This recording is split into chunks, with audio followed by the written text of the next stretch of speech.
लेकिन बाढ़ ने पंजाब के किसानों की सिर्फ फसलों को ही नुकसान नहीं पहुंचाया, बल्कि उनकी गाय भैंसें भी बाढ़ में बह गईं। पंजाब सरकार ने इस साल आई बाढ़ को बीते 40 साल में पंजाब में आई सबसे बड़ी त्रासदी बताया। बाढ़ में फंसे लोगों की मदद के लिए प्रशासन की तरफ से की गई मदद नाकाफी साबित होती दिखी, क्योंकि पंजाब में कुदरत ने इतने बड़े पैमाने पर कहर बरपाया कि सब कुछ तबाह होता दिखाई दिया। और खेतों में सोना उगाने वाली पंजाब के कई जिलों की मिट्टी कीचड़ और बाढ़ के पानी में डूब गई। पूरे पंजाब में 2.5 लाख से ज्यादा लोग बेघर हो गए और 1000 से ज्यादा गांव पानी में कैद हो गए। पंजाब के गुरदासपुर, अमृतसर, फिरोजपुर, फाजिलका, पठानकोट और रूपनगर में बाढ़ की विनाश लीला दिखाई दी। पंजाब के अजनाला में जहां तक नजर गई वहां तक बस पानी ही पानी नजर आया।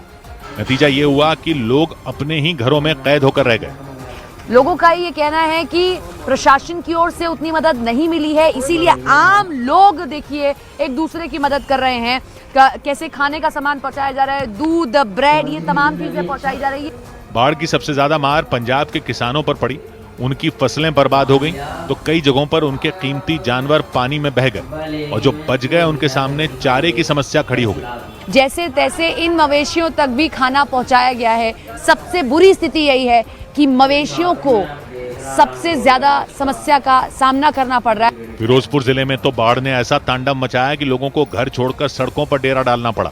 फिरोजपुर में भी 100 से ज्यादा गांव जो हैं इस बाढ़ की चपेट में हैं और सरकारी आंकड़ों के अनुसार 45,000 लोग जो हैं इस बाढ़ से प्रभावित हैं। पंजाब के मुख्यमंत्री भगवंत मान ने केंद्र सरकार को चिट्ठी लिखकर आपदा में मदद की मांग की।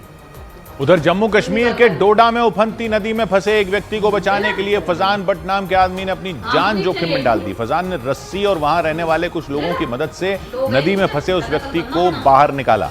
आसपास रहने वाले लोगों के मुताबिक घटना तब हुई जब वो व्यक्ति ट्रैक्टर ट्रॉली के साथ कुलगनी नदी को पार करने की कोशिश कर रहे थे, लेकिन नदी में उफान आने की वजह से ट्रैक्टर ट्रॉली डूब गई। नदी में पानी का बहाव खतरनाक रूप से बढ़ गया, उसकी वजह से वो व्यक्ति नदी में फंस गए। नदी की लहरों में बहने से बचने के लिए वो एक पत्थर के ऊपर किसी तरह खड़े हो गए। नदी में किसी के फंसे होने की जानकारी मिलने के बाद पूरे इलाके में हड़कंप मच गया। तुरंत आसपास रहने वाले लोग नदी के किनारे जमा हो गए।